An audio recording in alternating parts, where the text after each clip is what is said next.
Եթե այս սննդի կետից վերջին օրերին օգտվել եք, ըստ սննդամթերքի անվտանգության տեսչական մարմնի առողջական խնդիրներ կարող եք ունենալ։ Տեսչական մարմինը 3 հայտարարություն տարածեց, որ Սարյան փողոցում գործող Զավիկի Ղարս սննդի կետի բրդուճներում եւ մայոնեզում մանրէաբանական շեղումներ են հայտնաբերել։ Հաղորդագրության մեջ նշվում էր, որ կետի գործունեությունը կասեցվել է։ Չնայած դրան Factor TV-ն թե 3 երեկոյան, թե այսօր առավոտյան ֆիքսել է, որ սննդի կետը գործում է։ Սննդամթերքի անվտանգության տեսչական մարմինը հայտնեց, որ այս տարածքի ձեր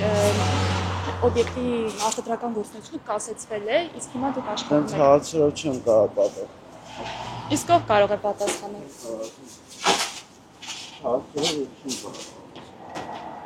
Իսկ եկել են ձեզ մոտ տարածքը փակել են կամ ստուգում արել են։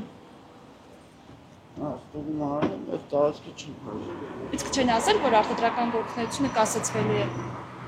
Դրա համար եմ ասում, ստուգել հարցերին չեմ կարող պատասխանել։ Զավիկի Ղարս սննդի կետի տնօրենը չի ստորագրում իր օբյեկտի գործունեությունը կասեցնող որոշումը, հայտնում է սննդամթերքի անվտանգության տեսչական մարմնի խոսնակ Անուշ Հարությունյանը։ Մարդը նույնիսկ չի ուզում արձեռն տարված որոշումը ընդունել, հայտարարում է, որ ծանոթություն արեք, ուղարկեք թող գա հայփոստով։ Ավելին, Զավիկի Ղարս սննդի օբյեկտը 3 հայտարարություն տարածեց, թե տեսչական մարմնի կողմից սննդի օբյեկտի աշխատանքը կասեցնելու մասին լուրերը կեղծ են եւ իրենց բոլոր մասնաճյուղերը գործում են։ Տնտեսավարողի պահվածքը իմ կարծիքով նվազագույն անպարկեշտ է, քանի որ տեսչական մարմնի պաշտոնական էջում չի կարող հրապարակվել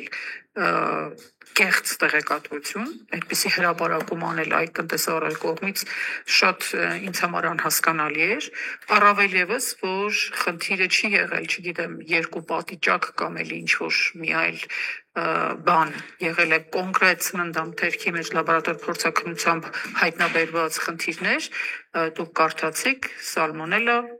մաֆամ, ԱՑԽՄ, այսինքն դրանք լուրջ խնդիրներ են մարդու առողջության համար։ Իսկ ինչու տնօրենը չի ստորագրում տեսչական մարմնի կասեցման որոշումը։ Զանգահարեցինք սննդի օբյեկտի պատին փակցված հեռախոսահամարով։ Մեզ հետ զրուցող անձը չներկայացավ, միայն նշեց, որ զանգի մասին տնօրենին տեղյակ կպահի։ Իսկ երբ ավելի ուշ զանգահարեցինք, պատճառաբանեց, թե մեր ձայնը լսելի չէ եւ անջատեց զանգը։ Տեսչական մարմնից փոխանցում են օրենքի պահանջն է, որ արտադրական գործունեության կասեցման համար տնտեսվարողը պարտադիր պետք է ստանա կասեցման որոշումը։ Ըստ իրազեկ եւ պաշտպանված սպառող հասարակական կազմակերպության հիմնադիր նախագահ Բաբկեն Պիպոյանի, անգամ եթե օրենսդրության մեջ որոշակի խոչընդոտ առաջացնող դրվագներ կան, նույն օրենսդրությունը հնարավորություն տալիս է այլ գործիքակազմեր կիրառելով այս խոչընդոտը հաղթահարել։ Ինչ դեր խանգարում դիմեին ուժային կառույցներին, որպեսզի կասեցված գործունեությամբ տնտեսվարող սուբյեկտը գործունեությունը ցույց տային, որ շարունակել։ Ինչն է սահմանափակել լիազոր մարմնին հանրայնացնել եւ մեծ աղմուկի առարկա դարձնել բոլոր այն դեպքերը, երբ կասեցված գործունեությամբ տնտեսվարողները շարունակել են խախտել օրենքը եւ կասեցված ժամանակահատվածում ապրանք են իրացրել, իրազեկել մարդկանց, որ այդ ապրանքը վաճառքի ենթակա չէր, կարող են տալ մեծ փոխհատուցումներ պահանջել տնտեսվարող սուբյեկտից, երբ են նմանատիպ իրազեկման ակցիաներ արել։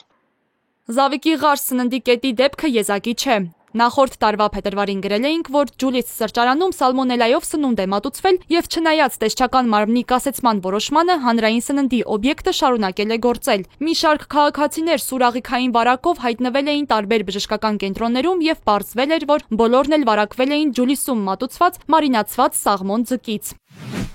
Սննդամթերքի անվտանգության տեսչական մարմինը օրենքում փոփոխություն է առաջարկում, որպեսզի տեսչական մարմնի պաշտոնական էջի հրապարակումը համարվի պաշտոնական ծանուցում եւ այդ պահից իսկ կասեցվի արտադրական օբյեկտի գործունեությունը։ Երբ կարող է օրենքի ուժ ստանալ այդ նախաձեռնությունը, հայտնի չէ։ Փաստ է, որ Զավիկի Ղարս սննդի կետը շարունակում է աշխատել եւ վտանգել հաճախորդների առողջությունը։